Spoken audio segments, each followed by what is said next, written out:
Wisdom. And you're listening to Pearl of Wisdom from Rico and Perla's House of Exotic Jaimes Picks Frolic. And today I'm going to be looking at the Edmonton Oilers, who just got knocked out from there you go, I gotta share this out. Just got knocked out from the playoffs by the Anaheim Ducks. And what they may do in the offseason. Jaime's Body Lube, it's the best there. I said it. Never felt this way before. Pistachio flavor coming out right now. Oh, it's good. I still like the Tequila Sunrise. Not a good one. All right, so Edmonton Oilers. A little back. I'm going to look at some of the things that they can do. Possibly, hopefully, maybe, because we know that they are under the pressure now, are they not? Losing the first round against the Anaheim Ducks. You got McDavid called out themselves and everybody's got, but it's not always the case that management is called out publicly, regardless of how you do it. So looking back at what I was saying about the Edmonton Oilers before the season started, I said that I believed that last year's making it to the finals was Draisaitl and McDavid dragging a team into the finals. And I got slammed for it. People showing me, look at the points from the depth players and all of these sort of things like that. The thing was that McDavid, especially the McDavid line especially, had to play against the other team's top line constantly last year. Not just in the regular season, but in the playoffs as well, because their lower lines were not capable of playing against top competition.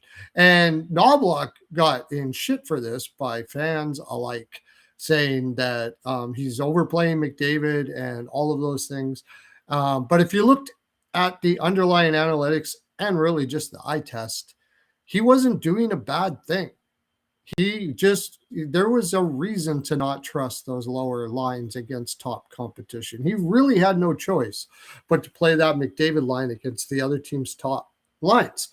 They were overmatched, and then they lost Brown and who else did they lose? They lost a couple players from lineup from last, thinking that Savoy was going to be able to take over. I don't know how much they thought about Savoy actually being able to be a guy that can be a regular top six this year, but they pretty much had to give it a shot. They were in cap hell, and there was not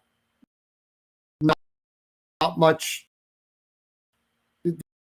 There was not much wiggle room to be able to bring in priced players like Roslovich, who barely can play. He's really a liability unless he's scoring, and he's like in Carolina, they put him in with Jarvis and Stahl, two of the better shutdown players in the league, in order to compensate for how poor he is full sheet. And that is in lies the problem as far as I'm concerned.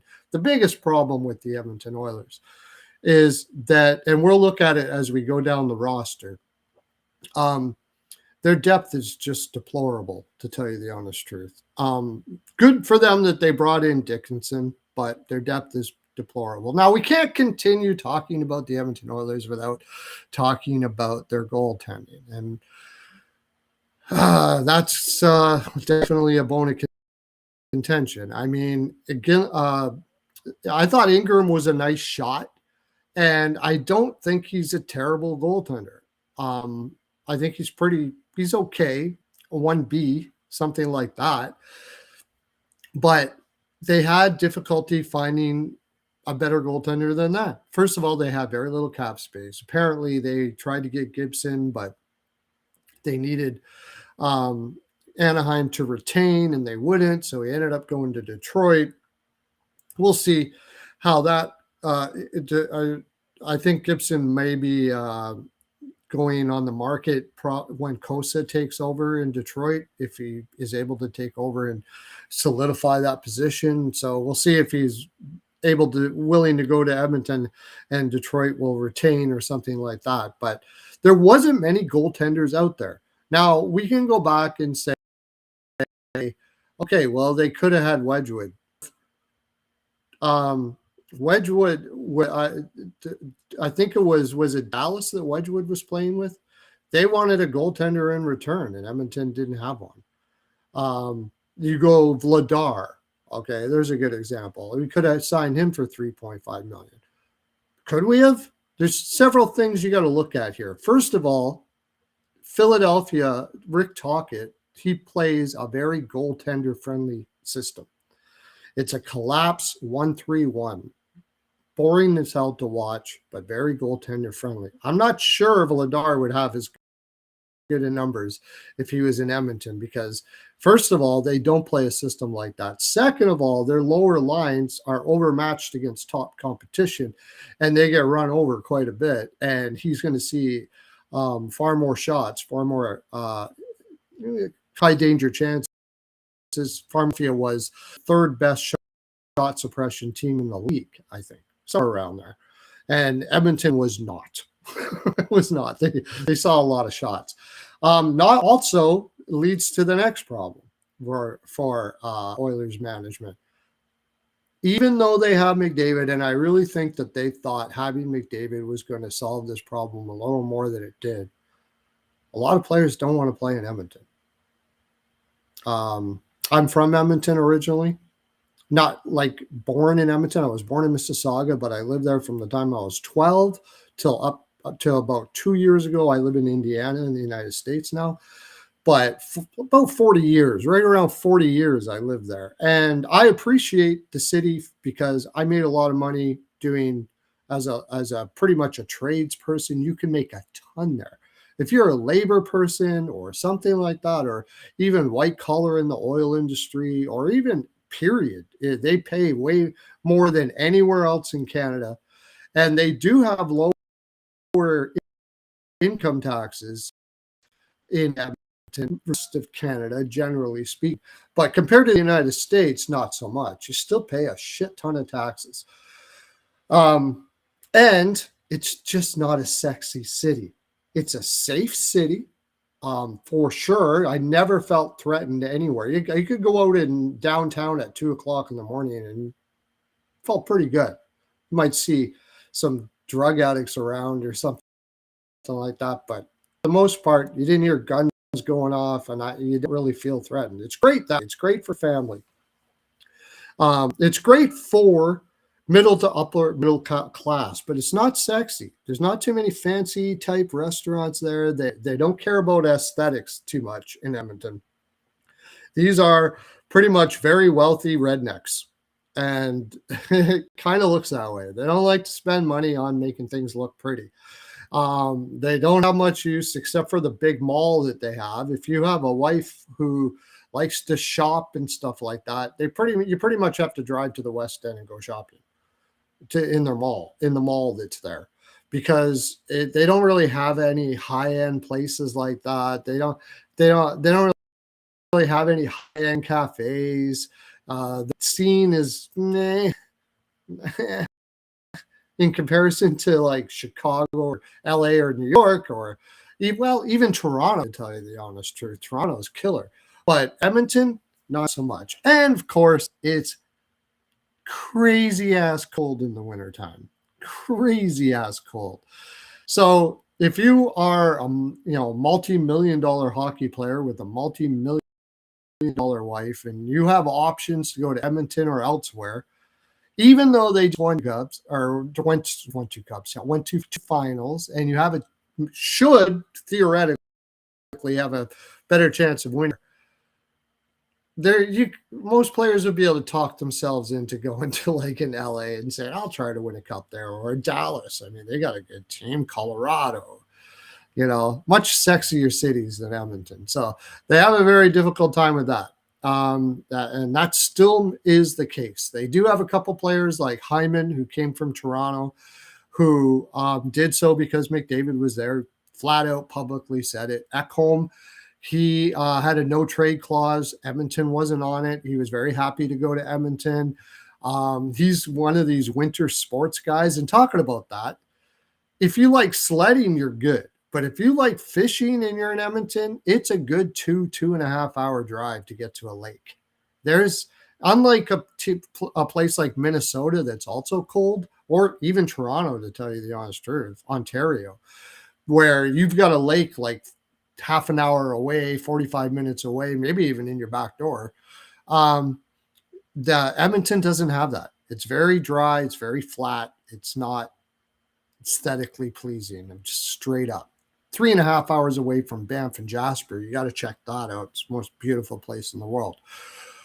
But okay, with that being said, yeah, these are all the things that the challenges that they've had up until now. They had the Holloway move. They dragged their feet with that contract. I think Holloway got fed up and said, "Screw it, I'm going to St. Louis. You can sign me, but I'm not staying." I think they hurt his feelings. And with Broberg, I mean, I hated them losing him too. I was like, "Sheesh, you gotta." They signed Nurse. That was the other thing. They signed Nurse. So we'll get into that. We'll get into the lineup and some of the things that they can do. We'll talk about Nurse. We'll talk about Bouchard.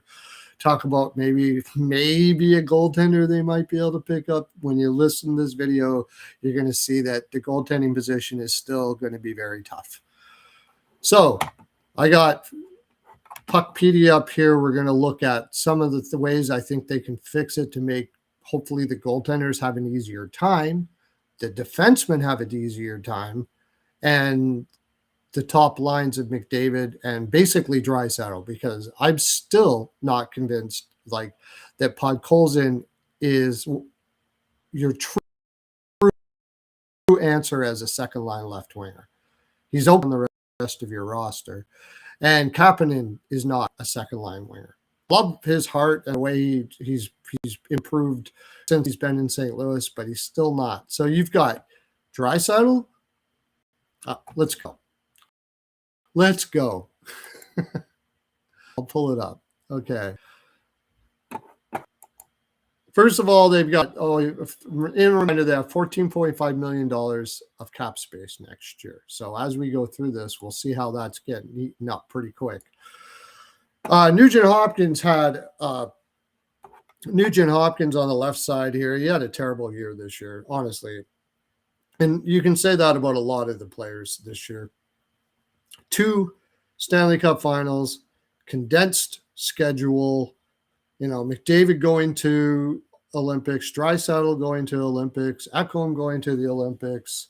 I think it really did take their toll, as you saw with the Florida Panthers. Now they went to 3 finals, which even makes it more, but still, it's not easy. That condensed schedule was a bitch, man.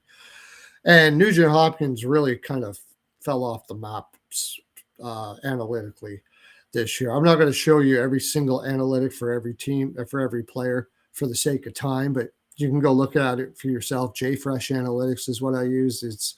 I'm a professional sports handicapper, and his analytics model has been unbelievable for my handicapping and betting and stuff like that. I look at player per player rosters when doing betting for futures and all that, and he's the best. He doesn't know who I am. I don't get paid by him. He has no idea who I am. I'm promoting him simply because he's good. He had a terrible year, did put up, some points in the playoffs, but wasn't his defensive self that he normally is. I'm going to chalk it up to fatigue, but he is 33 years old. So we're getting into, we're getting into that time now, 33, 34, 35, where players generally start to slow down. But I'm going to be positive here and say that Nuge gets some rest. Whatever may have been ailing him, he gets all pampered up and he's good to go playing on this top line. Connor McDavid, I mean, who can go against Connor McDavid.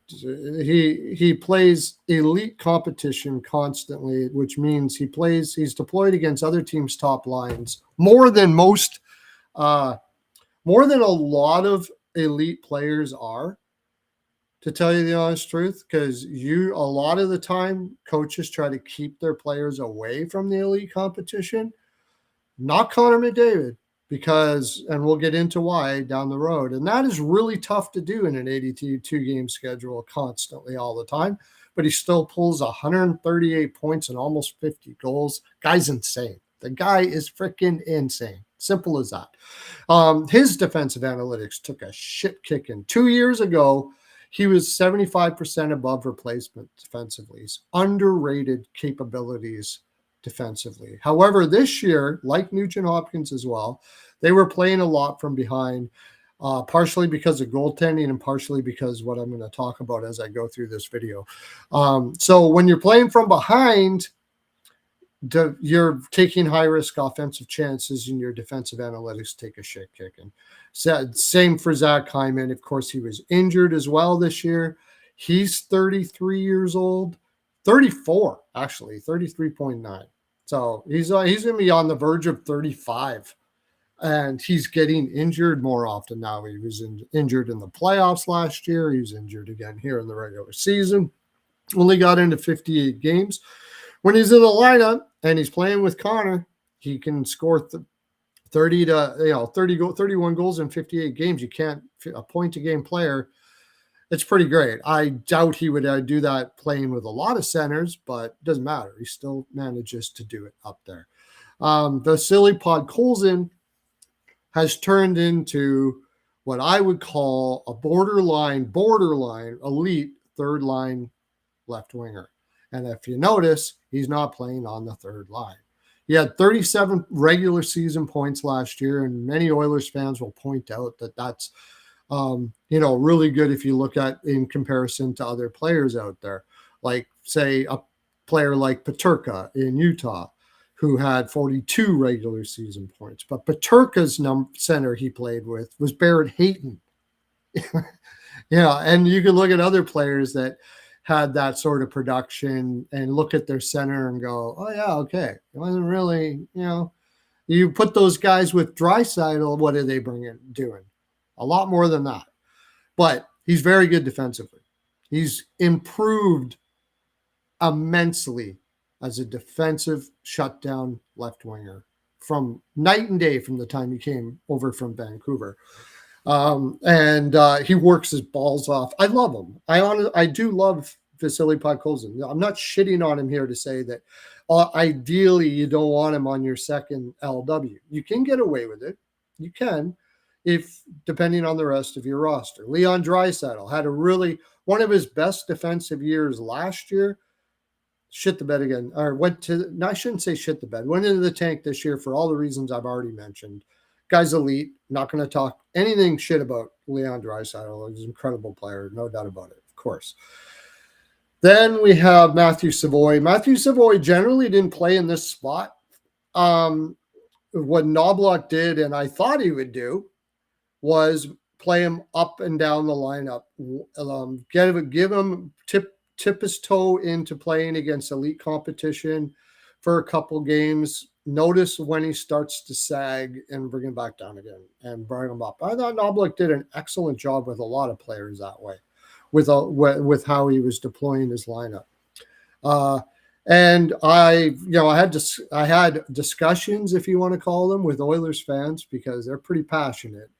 They were thinking he was going to get 60 to 70 points this year playing on the top line in the beginning of the year. And I was like, I would pump the brakes there, man. I don't think this guy's ready physically to be able to do that. And he's still got to learn the whole NHL game. I mean, Matthew Savoy is not going to be an elite offensive player.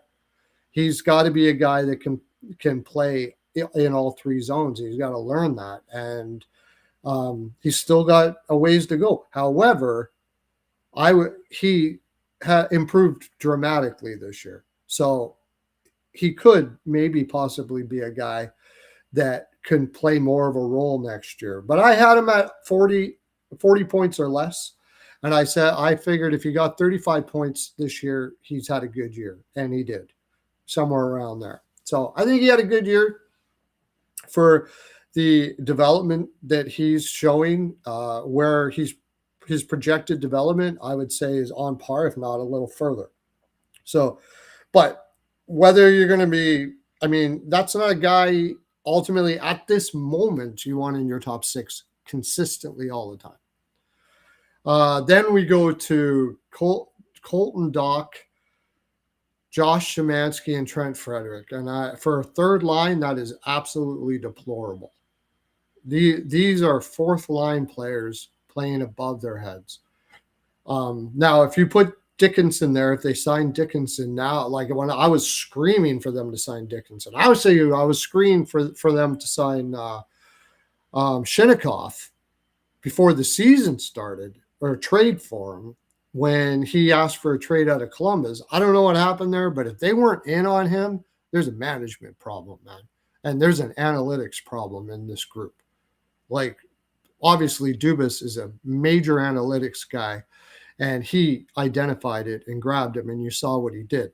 And Jason Dickinson's one of the best shutdown centers in the game. Flat out, no doubt about it. Elite competition, awesome. When he's healthy, that's the problem. He's hurt all the time. But without him in this third line, you got troubles, man. This is where I believe the defensive problems begin with Edmonton more than their actual defensemen.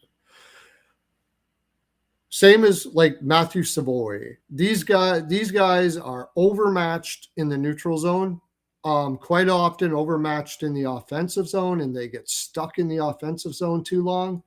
Haven't figured out yet how to play a full sheet where you have defensive awareness in everywhere you are on the ice.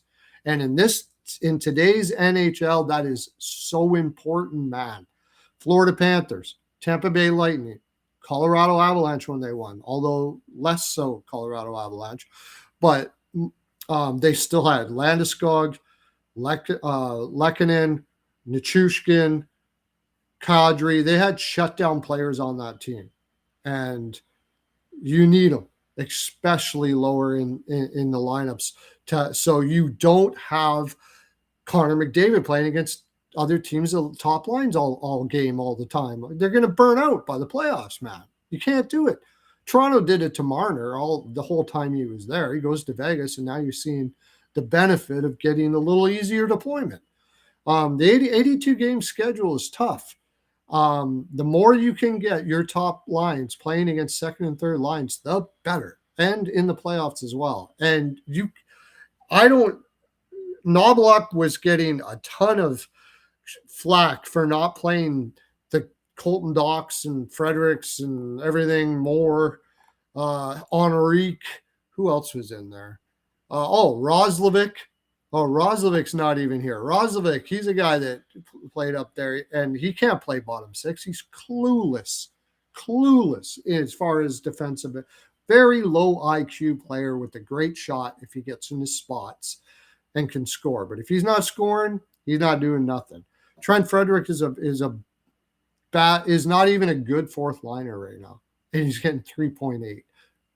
Awful contract. Josh Szymanski could be good. He's 24 years old. He looked okay, but he's more of a fourth liner than a third.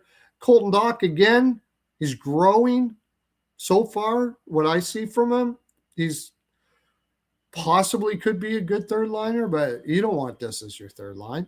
Because what happens is now, and we'll get to the defense in a second, for Isaac Howard, they got to do something with this fourth line. They had other guys on here. I can't remember who they were. Oh, yeah, Lazar was one of them. Help me out in the comment section if you can remember who they were. But, I mean, they were fourth liners, average at best fourth liners. Matthias Janmark. Connor Clattenburg's not even that. And Isaac Howard, I don't know what he's going to be next year. He did put up good points in the AHL, but the rub on him has always been his full game, complete game. And if they're saying that in college, he's got probably a shit ton of work to do on it here in the NHL. So we'll see. Cross your fingers, but I'm not jumping for joy saying Howard's going to be on the second line left wing next year. No, definitely not. So we get to the defense, and the problem here with the defense, Evan Bouchard gets a lot of shit for some turnovers that he makes. He's not a good one-on-one guy, and he's not physical. So eye test wise, people just, if you're only focusing on him when you can see him on the screen, if you're not watching how he plays, like if you're not watching just him as he plays through the whole game, you're only going to see the occasional bad passes he makes. Forget about all the wonderful passes he makes out of the zone. Unbelievable, to tell you the honest truth. And he makes it look so easy. I think half the time people that are just looking at it, your average fan, just think it's an easy thing to do. It's not. He is just buttery with his passes. And when they don't work, it looks really bad. He's got the puck on his stick more than any other player on the ice.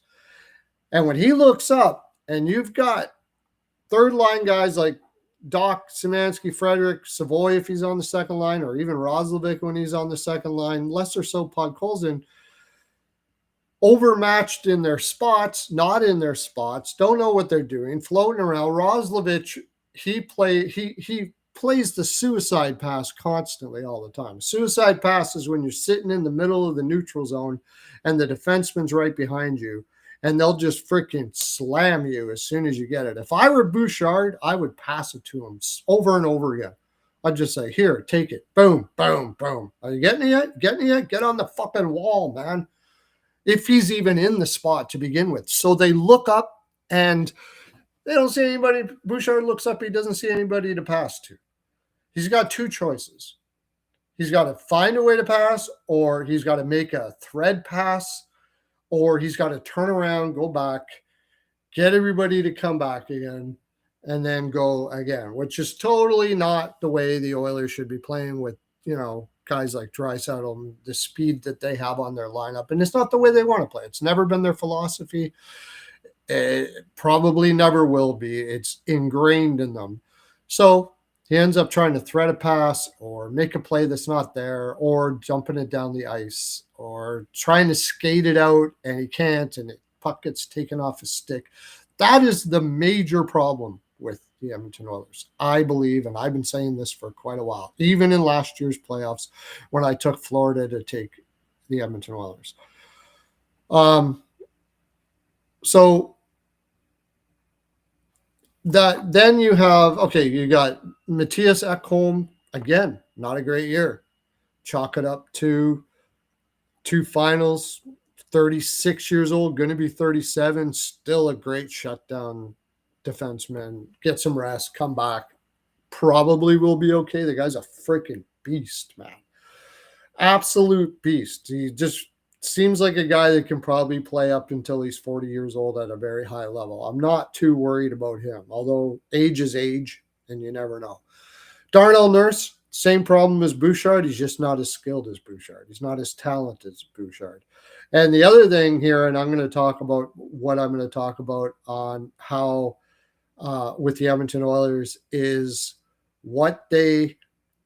that if they decide to change their coach, and I actually like Knobloch in a lot of ways, get a man-on-man defense guy like Laviolette in here, because I don't think Darnell Nurse and Evan Bouchard, both of them, and actually this defense in general, except for maybe Ekholm, but I think Ekholm can play man-on-man okay, is built for a zone collapse defense where you're blocking shots. Nurse is horrible at blocking shots. I don't think I've ever seen a player worse at blocking shots, except for the fact that there are players, defensemen, that just won't block them. At least he tries. But for a guy who tries to block shots, he is terrible at it. But he can skate. He's a great skater, and he's actually a really intelligent player. The problem he has is the same problem that Bouchard has. there's a lot of times in a game where he has nobody to pass to out of the zone. He has to try to skate it out and all of those sort of things like that. They got players that are not willing to or not able to get back enough to help the defense as well. And in today's NHL, that is so important, man. I can't stress it enough. You look at the Florida Panthers, they got one guy on that team that has struggles getting back and is poor defensively, and that's Verhaeghe. Everybody else, especially in the playoffs, in the regular season, they don't kill themselves as much. But in the playoffs, these guys are back, and they'll come way back deep in the defensive zone and play it. And they know how not to overcommit offensively to make sure they have time to get back. That's what I mean about full sheet. Full sheet means you're smart enough to know when to take a risk offensively and when not to. And they have a lot of players that just don't know how to do that. Frederick, unbelievable. Where the hell is he half the time? So Darnell Nurse has that problem. He also has a problem that he's probably an average 2D, and he's getting paid like an elite defenseman. And he is getting absolutely blasted in Edmonton. Blasted. Everybody's calling for him to go out, and I think it affected his confidence finally this year. Last year, he wasn't not too bad. The year before, he actually was about average, above replacement defensively. He knows where to be. He's good. He's very good positionally, but like I said, he can't block shots to save his life, and it looks really bad. So I don't know. Lots of talk about getting rid of him. I can't see how it happens. I just can't see it. Because with what I'm going to say that they're likely going to have to do, the only way you're getting rid of Darnell Nurse is you're dropping the second and a prospect. Probably everybody knows that Nurse is available, and everybody knows that he's well overpaid. And there's not too many teams, I think, that are completely desperate enough to take a second pair D, lefty especially, at $9 million for something. I just can't see it.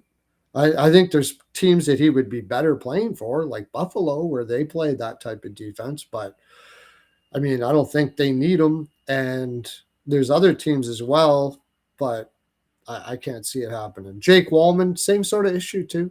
I think he'd be better. I think he would be better. He really took a shit kicking again this year too. He just really went into the tank defensively. Didn't have a great year at all. And I think he's making a higher contract next year. But if everything goes the way if they improve certain areas, I think the defensemen look better. Spencer Stastny and Ty, you get Connor Murphy back, it's probably a good idea. Puts Jake Wallman on his normal side.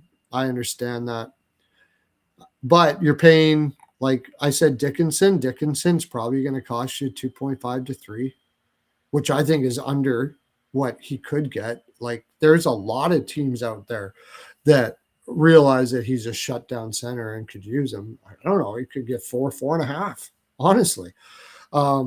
Great penalty killer. And if that's the case, you had 14 million. Now you're down to 9.5.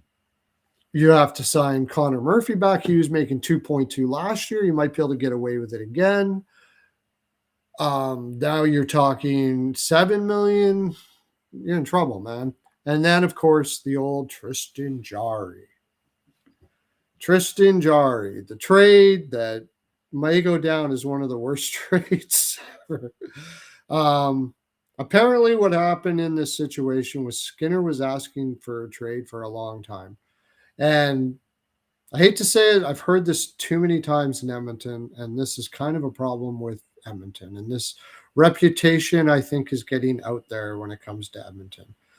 Milan Lucic talked about it. He'd be out with his family, and people were just yelling crap at him and his family, and saying all kinds of terrible things to them, to the point where he felt it was kind of unsafe to be there. And apparently this happened with Skinner as well. And I've heard murmurs of this from other players. Eberle back in the day. I mean, these are labor guys, you know. They can be mouthy. I know I worked up north in the oil sands for years. These are guys that don't pull punches, and they're not what you would call polite a lot of the time. So, to put it mildly. So Skinner was asking for a trade, and I've heard, I don't know actual facts on this. I'm not an insider. That he actually called the NHLPA and said, "Look, I don't feel safe here. I want to get traded, and these guys are dragging their feet and blah blah blah." And they got a lot of pressure, and they finally just called him up. So, maybe something major happened that said, "That's enough. We got to do something. We got to get him out of here," just out of the kindness of their hearts. Tristan Jarry was the only one available. Tristan Jarry's got a farm in Edmonton. They just crossed their fingers and hoped that he was going to be something that he hasn't been for 3 years. And of course he wasn't, and he's not. And personally, I would have said to, I think it would have been better. I should say, I would have said, I don't know. I'm not in that situation. I don't know how hard this is to do. I probably would have said, okay, look, go sit. Till we can find a place for you. Get out of Edmonton, and we'll just say you're going somewhere for personal reasons or whatever, which would have left them without a goaltender, which, I mean, Mayor, you're talking about McDavid here. You got 2 years to win a cup, and you're barely in a playoff spot. That's pretty tough to do. So they got absolutely shellacked. He's making $5.37 million. We're going to try to get rid of that contract with what I'm talking about. With what we're going into here. They basically have no prospects that I've really. That Matvei Petrov guy looked like he was going to be something, and this year he fell off the map. Doesn't look good at all. Bo Akey had 10 points in 42 games. He's 21 years old, primarily a defensive defenseman. I don't know what he's going to turn out to be. Scouts tell me that he may or may not be an NHLer, but, he's probably their top prospect. Not looking good. So, what do we do? Well, like I said, personally, the easiest thing to get is wingers. Short of Alex Tuck, who would pretty much take up all your cap space.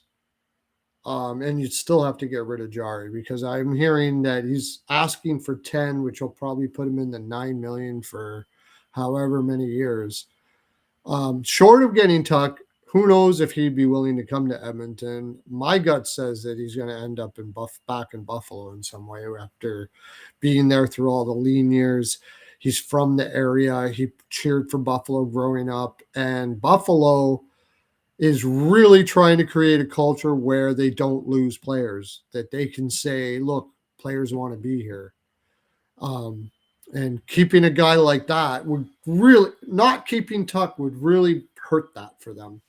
And for a team in Buffalo like Edmonton that has a tough time getting free agents or even keeping their players that they already have, such as Peterka, it would be a huge boost and feather in their cap if they could sign Tuck. And besides that, there's only a couple players, but I'm going to look at 2 players that I think they might be able to get and keep under the cap with certain deals. But I will tell you this: they ain't going to have any they're not going. They have no draft picks. They're not going to have any future here in these deals that I'm going to make. So the first one I'm looking at.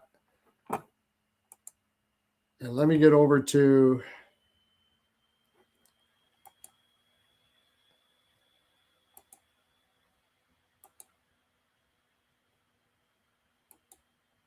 I'm going to share the screen again. I'm going to go over to JFresh Analytics. And we're going to look at Jake DeBrusk from the Vancouver Canucks. Here, I'll go over this a little bit with JFresh Analytics, there's certain things you got to 60% WAR as a second liner, 67% WAR. Basically means that Jake DeBrusk as a winger is 67% better than replacement of any team players out there. In other words, 33% of the league would be better in this position than him, which is really good, which is above average player. A few things to look at here is even strike defense is really low. However, these were 2 years in Vancouver where, again, they were playing from behind a lot. They were bad, especially this year. And he was pressing for offense most of the year. And that happens, it almost always hits your analytics. But if you look at his last year in Boston, and this is a 3-year trend, that this over here on the right-hand side, what I'm saying, where you see this blue dot and white and red, it shows you the last 3 years. I know that before that, he hovered right around the 75% above replacement as a defensive player, a solid 3-zone aware defensive player that plays against fairly top competition, 76%. If you looked at McDavid's, that's a 100%. So he has been used a lot. He has been tried to be used somewhat against second and third lines a lot, but he does play against top lines quite a bit to be 76% above replacement in competition. His effect on teammates is good.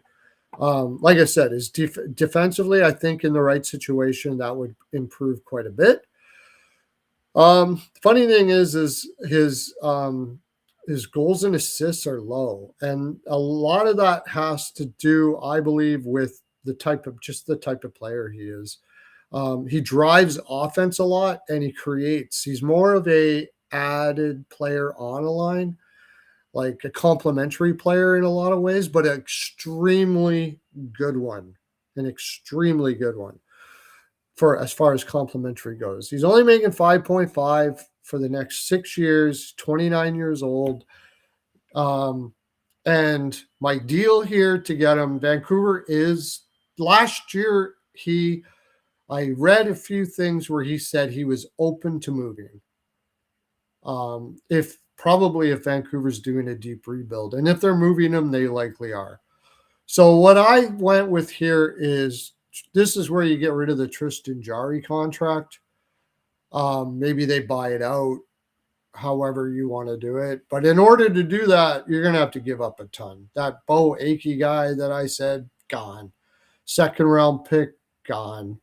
Either that and probably a Savoy. And I know Edmonton Oilers fans are going to be screaming, no, Savoy's already as good as DeBrusk. No, he's not. And I don't even know if he ever will be, honestly. And you need to win now. And you need guys that can play a full sheet.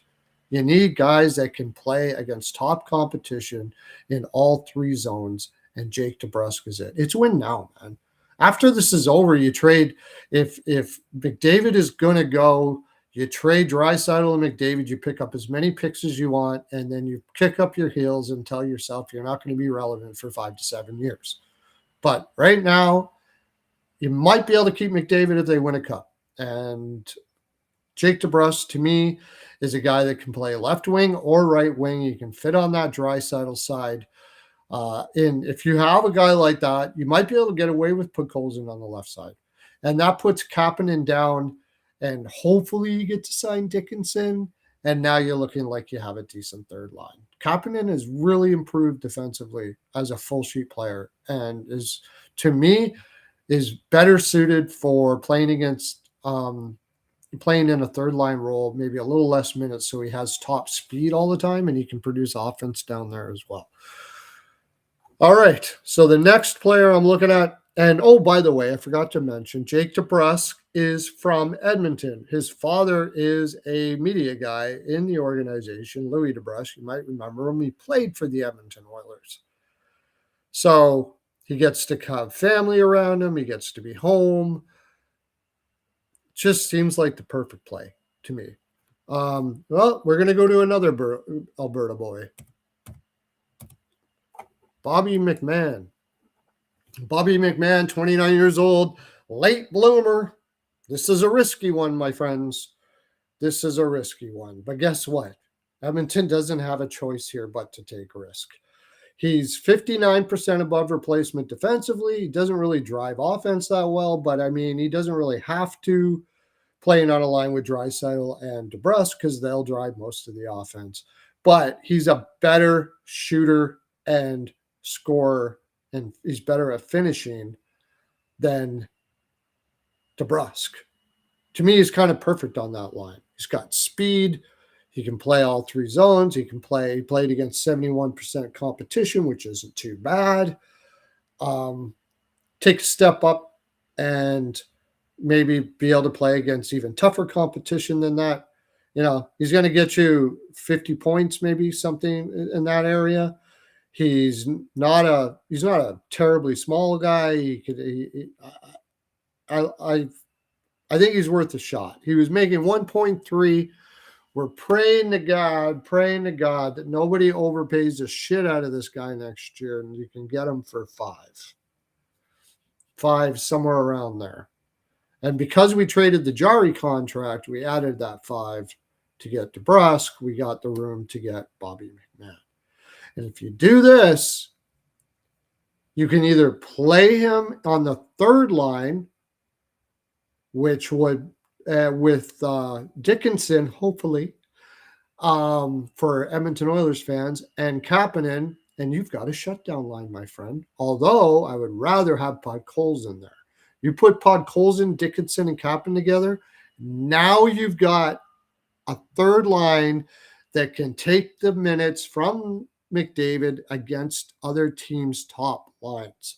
And to me, that is the most important thing that the Edmonton Oilers have to do in this offseason, considering their options in goal. So we'll talk about goal in a second. If McDavid could go down like 10 or 15%, we'll look at 10 or 15% against top competition. 98%. That was I'm surprised there's even a 2% loss. I don't know what that's from. Again, let's see the drop in defense. He was 2 years ago, he was 50% above replacement, but he keeps on dropping because he's just playing from behind and he has to play high risk hockey. If you could drop that down to 80% even, where he's not constantly playing against the other team's top lines, I wouldn't doubt if he pulls 160 points. I wouldn't doubt it at all. And maybe he pulls the same amount of points, but he doesn't have to exert himself like fucking crazy all year long, and he's got more left. He's got more left come. Let's see what Draisaitl plays at. I bet you it's a lot lower. It's 91. It's a little lower. It's not a lot lower. He actually improved defensively this year.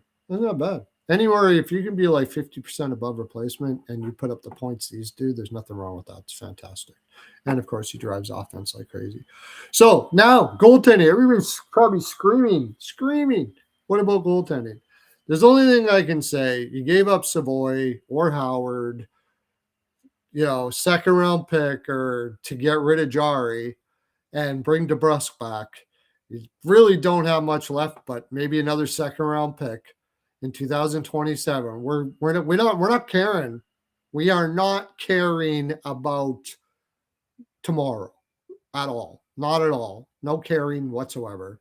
The only goaltender I saw out there, and I want you to comment in the comment section if you know someone else that I'm not thinking of. One person, one goaltender is possibly Gibson if Detroit's willing to retain. I doubt they are, though. They have this Kosa kid coming up that looks like he could be the next Wallstat.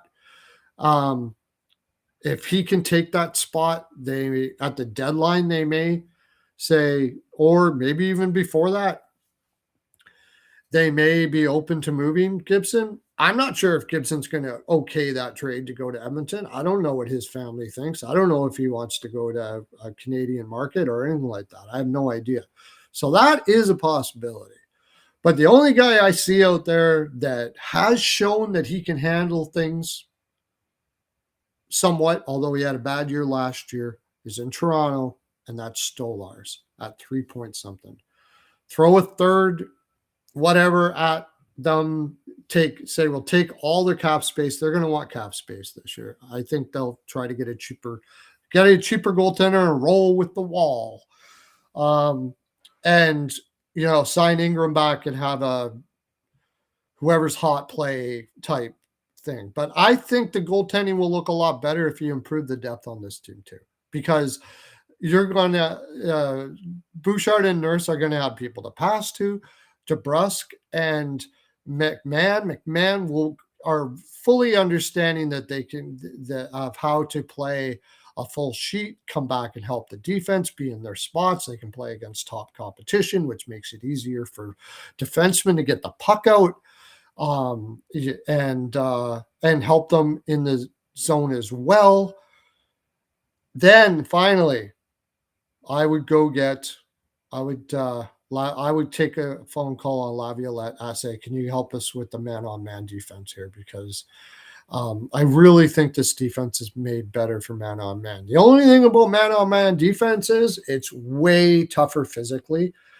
And I think they say otherwise, but I think it's more cerebral.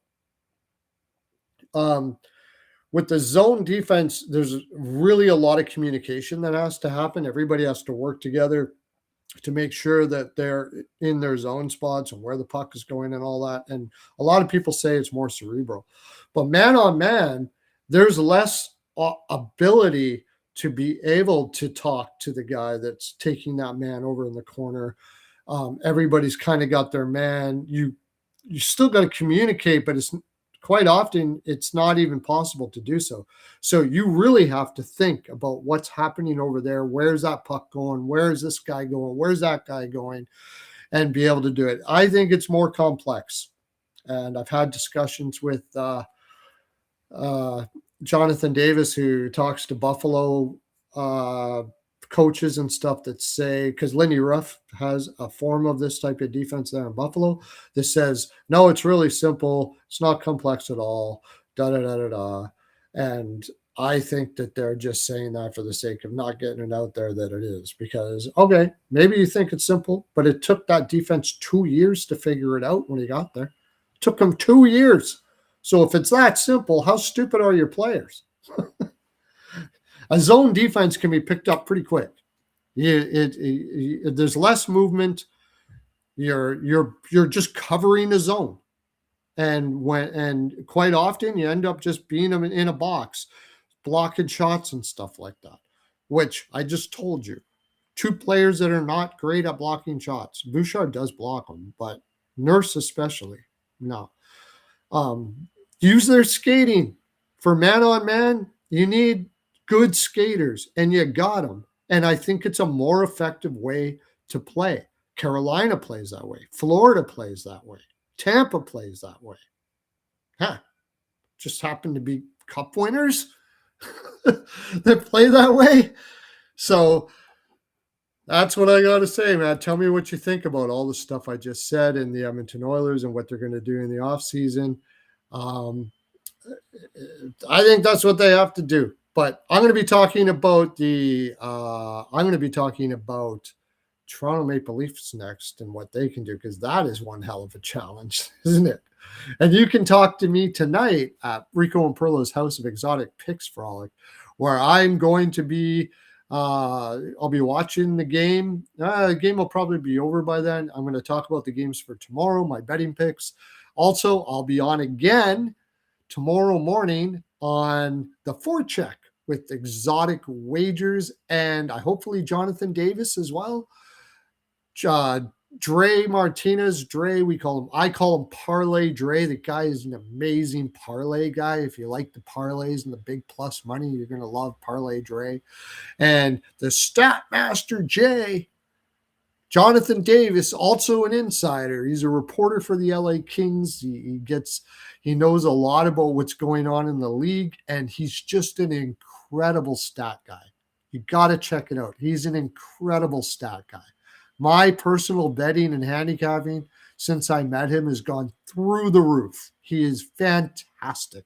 Check him on VSiN too. He does a show every day. He has articles on VSiN all the time. He's on Sirius Radio on Mondays. Exotic Wagers has a Discord that he does. It's completely free for right now, and you can get his picks on there. Go to @ExoticWagers on the Twitter. And I will see you next time when we talk about this sort of stuff again, the Toronto Maple Leafs. Comment in the comment section. Tell me if you want me to do some other teams as they exit out into the land, or if they've already missed the playoffs, what they may do, what they should do, where they're going, how they should look next year, all of those things, because that's what I call fun, boys.